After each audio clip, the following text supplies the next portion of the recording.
Key lessons from the book Influencer: Building Your Personal Brand in the Age of Social Media. One of the first key things to recognize is the size that you need to be a viable influencer.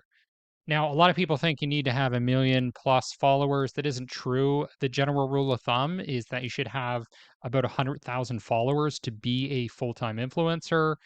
Some benchmarks given in the book are 10K to 25K is a micro influencer, and you're really a serious influencer once you have over 250,000 followers. Now, I want to nuance this by saying that depending on what niche you're in, you could be viable at a much, much smaller scale, especially in business to business. I've seen people that are outstandingly well known in the business world on LinkedIn, and they only have a few thousand followers. So don't get scared away. Obviously, if you're going for mass appeal with something like fashion or some generic thing, then yeah, you're going to need a ton of people. But if you're trying to build a reputation for something very narrow, like some sort of specialized advertising or business to business valuations, you really don't need that many. And you can be a full time influencer and you can get large contracts at a smaller scale. But general rule of thumb, 100,000, that's a full time job right there. Now, there are basically two types of influencers, according to the author. The first is content creators, and the second are life casters. So, life casters are basically just sort of showing off their life, and you're along for the ride. You're just sort of interested in seeing what their life is like, whereas content creators are a little more deliberate and purposeful in what they're creating. So, the first type is content creators. Now, let's take a look at what subcategories there are. So first you have bloggers, then you have vloggers, YouTubers. Third, you have an expert. So this might be somebody that specializes in fitness or interior design, something like that. And four is you have a broad category of animals, toddlers, inanimate objects, and memes. So kind of these funny types of profiles. Now, the second big group here is life casters. So you have special talent. These are people like chefs, dancers, people that are perfecting their skill. Then you have entrepreneurs. You have high end models. Eight is celebrities. Nine is somebody that's notable. So a politician, perhaps, or a famous business person. And then 10 is kind of a catch all for real people. Another key thing as you're developing your personal brand as an influencer is that you can actually make up a name. There are lots of celebrities that do this, and we don't actually know them for their birth name. We know them for their personal brand name, and people don't often realize that they're different. I was lucky because I have a name that is somewhat distinctive and easy to remember. But you may not be in that situation. You may have a very forgettable name. So what you may want to do is come up with some sort of persona, something that's easy to promote, something that's easy to spell, but is still distinctive enough that people can remember it. Another key thing is to have a point of view. A lot of branding experts will tell you this. So, for example, I follow this YouTuber, Andrew Henderson, who says, "Go where you're treated best" with the Nomad Capitalist brand. That's his point of view, is you should just go wherever you're treated best instead of just staying where you were born. I also follow this MIT researcher, Dr. Fu. He has kind of a funny personal brand. See Fu yourself. He makes all sorts of hilarious jokes. But his general point of view is that there's a lot of fraud out there with digital ads, and you really can't trust them. So you should see Fu yourself using his analytics software, his analysis. When you're getting into video, one thing you may want to consider is having minimal, easy to read text on thumbnails. This is what the author suggests, and I'm just pulling some examples of videos that have worked well for me recently. So this thumbnail here, we got 15,000 organic views, and it just says Twitter ads tutorial, nothing that complicated. We have this one. The text is more or less just one page template, and then there's more detail in the title about what that template is. It's a competitor analysis template. And something I didn't really pay attention to be honest, before reading this book, is putting a lot of time into your YouTube trailer because this might be the deciding factor for somebody subscribing to your channel. Right now, mine is just defaulting to this analysis of inbound versus outbound marketing. But you can put together something much more um, particular to your personal brand that will entice people to subscribe to your channel at large instead of just individual videos that you publish. Another key thing is to post often.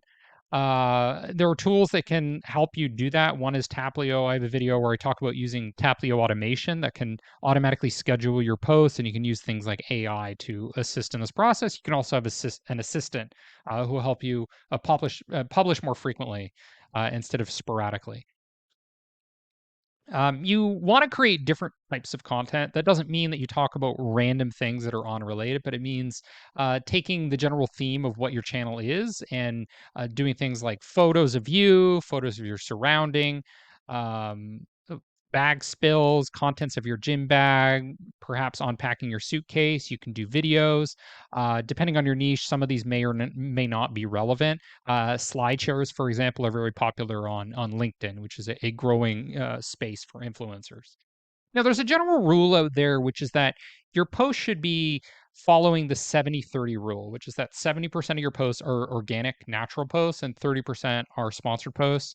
There's another influencer who's interviewed in the book who uses the 80-20 rule, which is basically the same thing, just a little more tilted in favor of organic posts and less in terms of sponsored posts. So you don't want to run into a situation where everything you do is sponsored, or people might develop a distaste for your channel.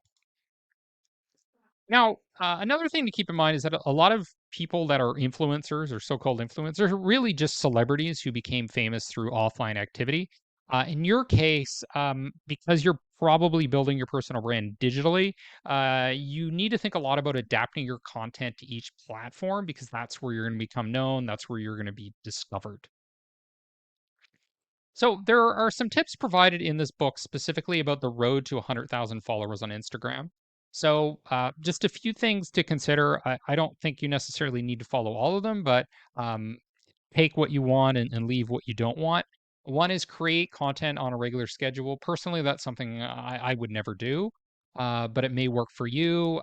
Get feedback, especially when you're first getting started, so you can be agile and adjust your content. Join Facebook groups for influencers that are in your particular niche or your particular area, whatever scope it is that you're covering on your channel. You eventually you're going to want to start to add hashtags. So 5 to 7 hashtags are going to be enough. Don't go overboard with that. Have a fresh, unique perspective. I would caution you here. Yes, you can have a unique perspective. Yes, you can look very different, but don't give people something they have no demand for. So if you go too niche, if you go too unique, you're going to turn people off. So be distinctive, but don't be totally different from what is already working and successful with other influencers. You can collaborate with other people to broaden your reach, form partnerships. You can offer prizes, even if they're just small and not extravagant. People love prizes. Focus on the comments. This is really where the community is being built. And be wary of fake followers. So there's an example given of somebody that built their followers through purchases, and they lost hundreds of thousands of those overnight when there was a purge done to get rid of fake accounts, and that can be a bit embarrassing. So just be careful when you're out there. Now, something you want to consider as you start to optimize your profile is the post engagement rate. So the calculation here is likes plus comments divided by followers. So a decent engagement rate is about 1.5% to 2.5%, but you want to aim for 3% plus. So you can get some benchmarks and calculators by going to the Influencer Marketing Hub. Now, one of the keys to success is as being a full-time influencer or somebody that's actually making money is learning how to sell a product. So for example, if you're going to market luxury products like this Rimowa backpack, which costs over $1,000, you really need to figure out how you're going to sell that. What do you need to show in your video? What elements do you need to talk about? Do you need to talk about the material and how this is the same material NASA uses? You have to be somewhat of a salesperson. So I'm going to give you a few examples from my experiences. I do reviews for fun. I'm not necessarily trying to sell anything a lot of the time, but I did this review of the number one luxury headphones. We got what is that? Over 7,000 views. I didn't get any purchases from this. So I have an Amazon affiliate link. I just threw it up there. It wasn't really a big strategic move, and I did get some sales on Amazon, but nobody bought this luxury pair of headphones because I just posted this video online. But a lot of people are clicking. A lot of people are interested. Now, if I really did want to sell it, I probably would have downplayed some of the disadvantages of this product. So one of the first things I talk about is some issues I have with it. Not necessarily the best approach to sell it. In contrast, I these videos here, I'm talking about software where I am an affiliate, and I do talk about some of the technical details that digital marketers are going to care about in terms of improving their Facebook targeting using this tool called Lead Enforce. And there, I am getting sales, and I can monitor how many sales are coming in each month from those affiliate commissions. This isn't a strong focus for me because I sell my own products, but I do like to play around in the more traditional influencer space. And you can certainly make a lot of money. I'll get like $5,000 to do some sort of collaboration effort to promote some software, and those are good sources of revenue as well. Now, something to consider as you're developing your personal brand is have a go-to default look. So for me, that's using a blue suit with some white accents. I have two different blue suits that I use. Usually, it's sort of this double-breasted one. This is the standard brand, the standard thing that sort of says, okay, that's that Dekker person or that person with a beard. You see people like Dan Locke. He uses flashy double-breasted suits like this one in kind of a satin red glossy color. Another key thing is that you want to have a high resolution photo of your face. I was consulting with somebody, very, very intelligent person, but he doesn't have a professional face shot. And so it's going to be hard for him to market himself. It'd be much easier if he just had a high res photo of his face. So, what the author's getting at is there's going to be lots of situations where you just want a photo of your face. You're not going to want icons that have a full body shot or that have a logo. It really needs to be your face. So, put a lot of emphasis there. When you're talking, when you're writing as well, you don't want to have filler words like ums and ahs and repeating yourself and saying what beat this out of me was when I first joined Toastmasters. One of the first things they told me was, "You're a great speaker, but you say a lot of filler words." And then I immediately caught on to that and started eliminating most of those filler words, those ums and ahs, etc. Another key thing is as you're building your content, you need to realize that it's not about you. A lot of the time, it's just going to be about your audience and what they care about. Something that hammers home this point is the book Building a Story Brand, where one of the key things that people need to realize when they're telling a brand story is that the hero of the story is the customer. It's not you. You're the helper. You're the guide. So when you're creating content, it's really about them extracting value.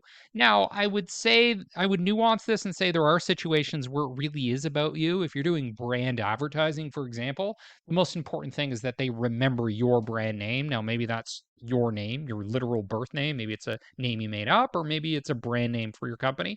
But sometimes in those situations, it's fundamentally about getting that name out there. But in most situations, it's more about creating value, either for your audience or for the people that are paying you, the people that are sponsoring your video, the people that are trying to get you to promote their product, etc.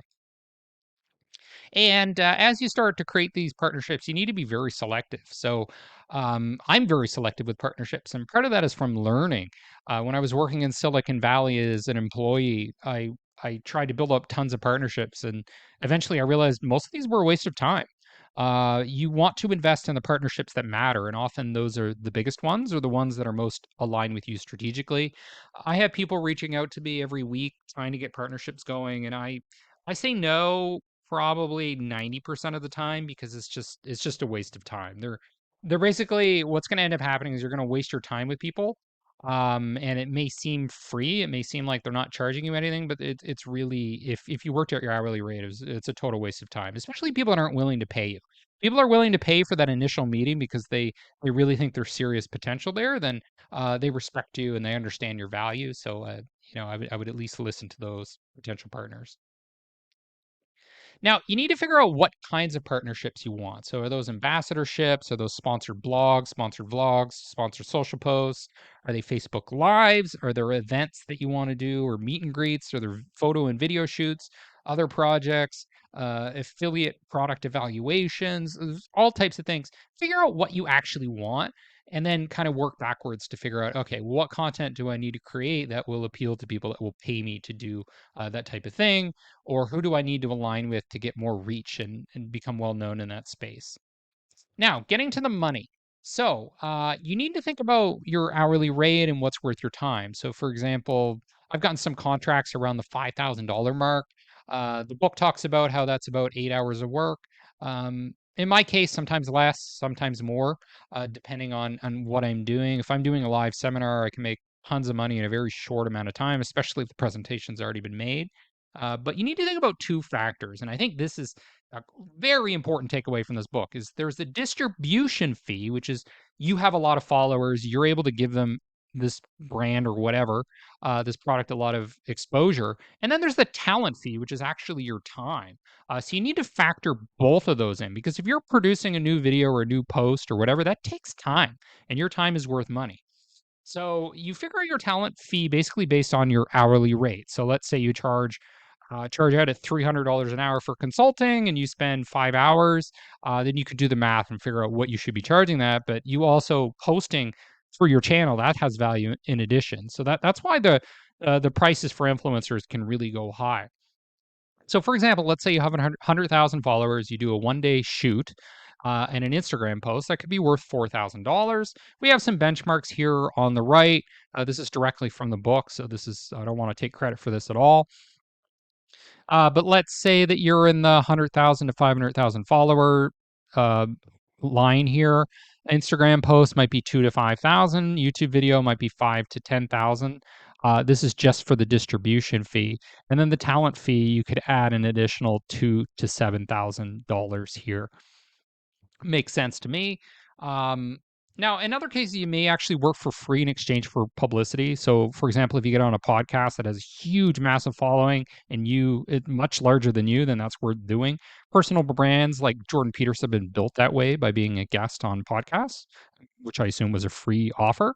Uh, as you start to get into negotiations about money, be ready to make counter offers. So you could say something like, after they make their initial offer, my rate is closer to $500 per hour. So perhaps uh, we could revise the contract size. So there are other things you need to pay close attention to. So exclusivity requirements and how long the exclusivity range is going to be. So are you exclusive for a year, 6 months? You need to pay attention to usage rights. You need to pay attention to payment terms. So people may say, "Oh, we don't need to pay you until 3 months delay," or "We don't need to pay you a royalty," etc. Figure out what you want. Do you want commission on top of fixed fees, etc., etc.?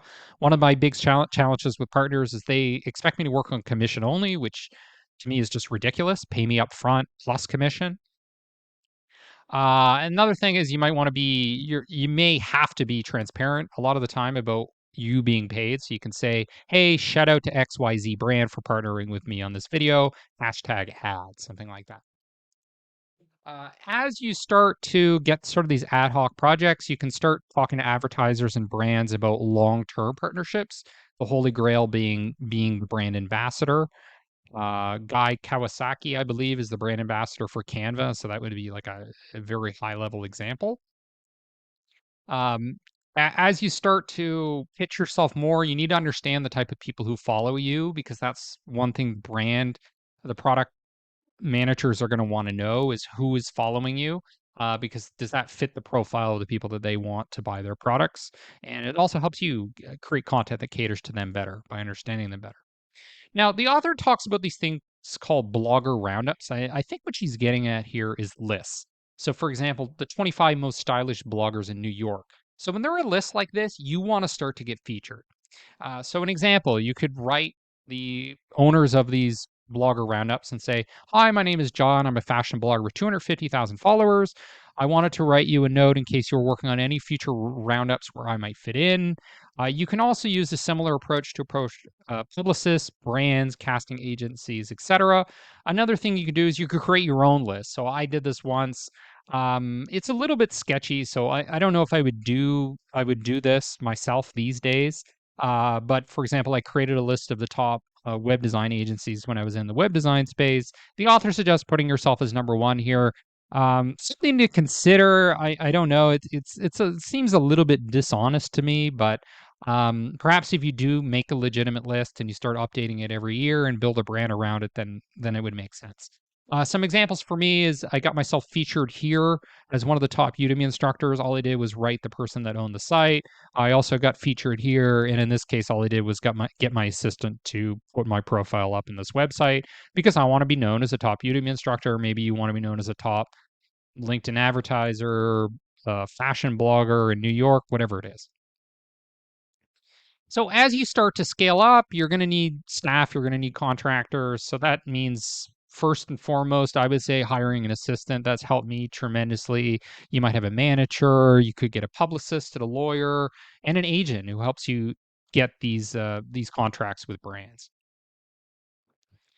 Now, as you start to mature, you're gonna get more comfortable being yourself and letting your personality shine through. You're gonna be more relaxed.